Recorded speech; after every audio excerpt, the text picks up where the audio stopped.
Hello and welcome to the Blood Reds morning stream. I'm joined by my fellow Liverpool.com writer David Lynch, and we're going to talk about some positive news for Liverpool. First of all, Ibrahima Konate seemingly back from his injury, which is a huge boost for Liverpool, isn't it?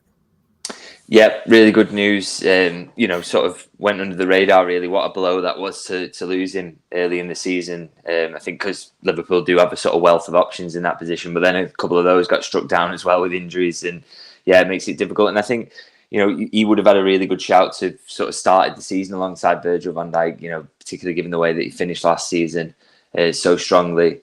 He really probably would have had the shirt to start the season. It would have been up to the other centre halves to sort of try and fight him out of that position. And so for him to receive that injury was a real blow. But yeah, really good news that he's close to returning. That sort of is right on schedule as well. Which knowing how Liverpool have spoke about injuries in the past doesn't always happen. A 1 month injury sometimes tends to turn into 2 or 3 quietly. So yeah, really good news that he's sort of back on schedule and it strengthens the squad massively.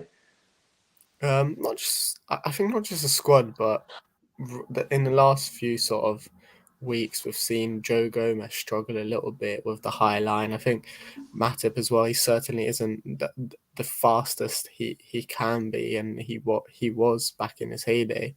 Having someone like Konate who is capable of playing that high line almost to perfection. He hadn't lost a Liverpool game until the Champions League final.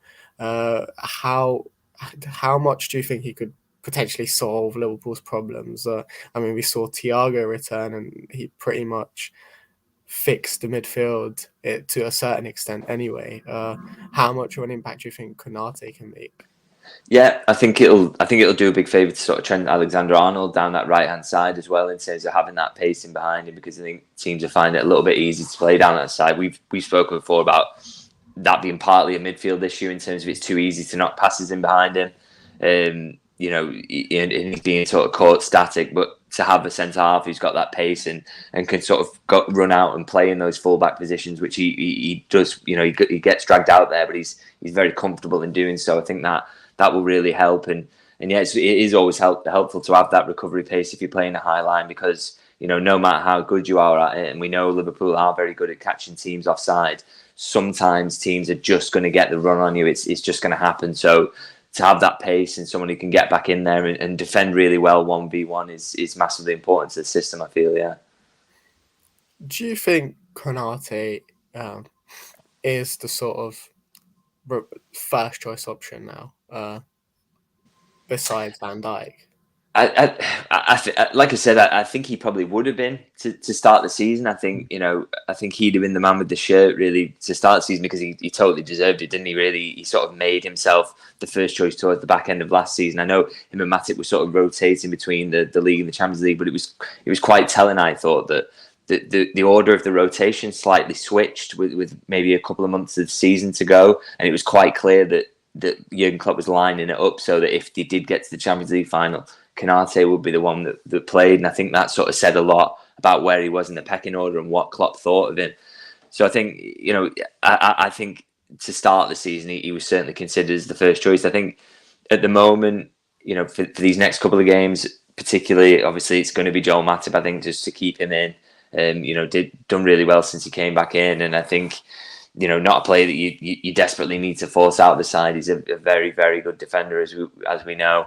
I think it'll get a bit interesting further down the line, but I think Jurgen Klopp has shown previously as well that he generally tends to, if the team is winning and playing quite well, he will stick with that. So I think it's going to be quite difficult for Konate to get back in initially, but he's if he does what he did in training last season and fights his way in and does what he did on the pitch last season as well, in terms of being massively impressive when he does get his opportunities, that it probably won't be too long before he gets in, because we've seen before that the clock clearly favours him. And I think, as you mentioned, that pace is a key element of it. I think he'd really want to get that back into the back line as soon as possible. Yeah, of course, he's missed quite a few weeks, almost months as well, I should say. So it will probably take him a bit of time to get back into match sharpness and match fitness as well. But in terms of the Liverpool centre-back situation, I think it is an interesting one, considering both Matip and Van Dijk are 31. They're going to be 32 next year. how much of that is something Julian Ward should be sort of keeping in mind with, Joe Gomez hasn't really been 100% since he's sort of come back from his injury, and obviously Konate is definitely the future, but that leaves just one defender. Yeah, I think Liverpool still very much see it as sort of, that it could be in 3 or 4 years' time, Joe Gomez and Ibrahima Konate could be the Liverpool centre-half partnership. I think, the fact that they gave Gomez the new contract and he was happy to sign it suggests to me that there's a sort of succession planning going on with the age of those two, and they genuinely believe that they're going to be the options going forward. Obviously, as we mentioned, Konate is probably, he's more than just for the future. He's very much a now man as well. And there is that slight worry about Joe Gomez in terms of, he is still capable of throwing in these stinkers, like he had in Naples a few weeks back. So, but I still think that is the sort of long-term plan for the centre-halves, is to sort of gradually phase it out so it becomes those two at centre-half. And then obviously there will need to be some renewal there. You will need to sort of, if Joe Matip, comes to the end of his contract, or, Virgil van Dijk starts to wane at some point, then you are going to need to bring younger players then again to replace those, to keep yourself at sort of 4 centre-halves and that strength in that position. But yeah, I think the plan is still very much for those two to sort of succeed Van Dijk and Matip as the first choice centre-halves in the near future, yeah. Of course, there's also Sepp Vandenberg, who's out on loan. He's been pretty impressive so far. I mean, it's only the beginning really of his Schalke career, but the first few games has been pretty solid, and he's part of a side who concentrate on defending a lot. So that's going to be a good experience for him as well. Yeah, and did really well in his last loan spell as well. Fans at Preston were absolutely raving about him, loved him to bits, and he played a little bit of right back occasionally there as well, which I think was good. Will be good for him in terms of coming back to Liverpool, a team that have a lot of the ball, to see a lot of it at right back, and to be asked to do more footballing things rather than just defensive things, were really good for his development. And he's coming along really nicely. And yeah, I think Liverpool bought him with high hopes for him, and they'll hope that they can just keep continuing that development. I think there's probably another loan spell ahead for him next season, no doubt about that. But if he keeps developing, you'd really hope that he can come into the sort of the mix in terms of an option at centre half. Yeah.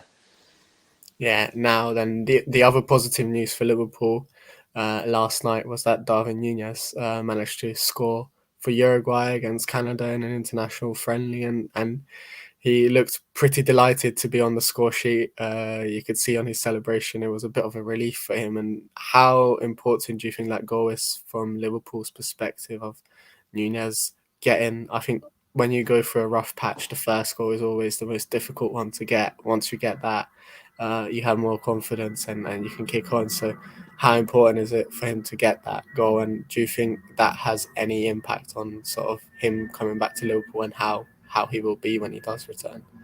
Yeah, you hope he can take that confidence with him, and it does give him a boost in that way. I think you would hope that the player's not getting in his own head about this idea that he's on a bad run. I mean, let's be honest. The reason he hasn't scored for Liverpool for a while is because he missed 3 games through suspension. More than anything, it's not like he's been playing really poorly, and then obviously been difficult then to get back into the side because Jurgen Klopp's for the Ajax game.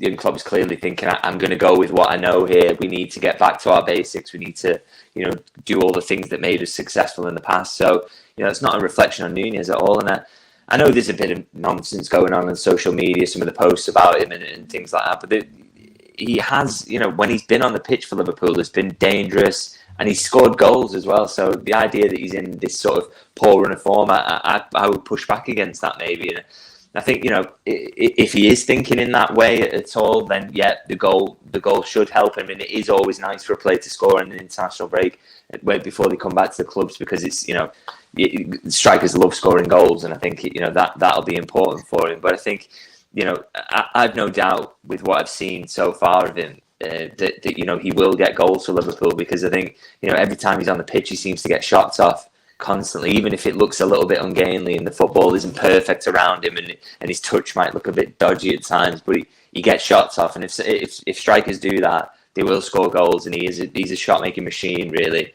for Liverpool, or he has been so far. So, yeah, no worries about that. And I think, yeah, him getting a goal will be nice, and hopefully he can come back, and this will feel like a little bit of a fresh start, because that suspension sort of wrecked the the first period of his Liverpool career a little bit and made things really difficult for him. This is a fresh start now. There's loads of games.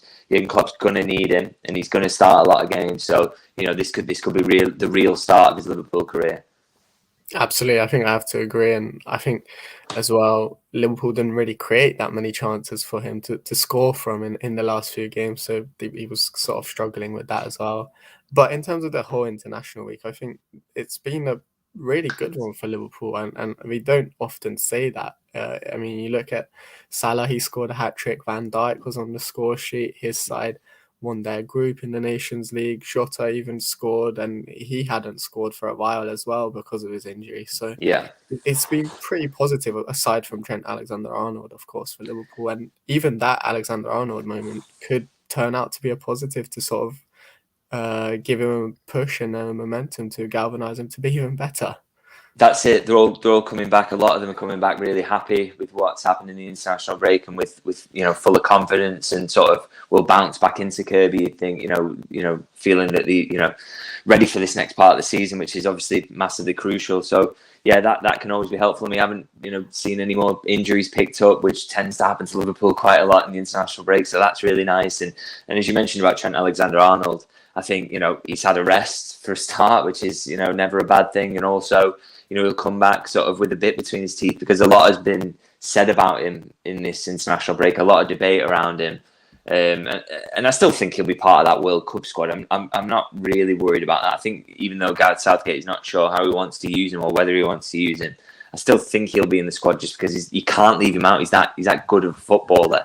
But he'll also want to come back, and now over this next 6-week period, is it 13 games Liverpool have got? He's just going to want to put his foot to the floor and really show people and prove people wrong and show how good of a player he is. And that, for Liverpool, is a huge benefit, because if he's in that mode, and he rediscovers his best form, then that will be a key element of deciding how successful Liverpool are in this little period. Because, I think he would admit he has been a little bit off it for his club so far this season. So if you can get right back to his best, that's you've got one of the best playmakers in the business coming up from right back there, and that'll be massive. And I think we spoke about Darwin Nunez, and you see the goal he scored against Canada, that leaps like a salmon and gets his head on a really nice delivery from wide.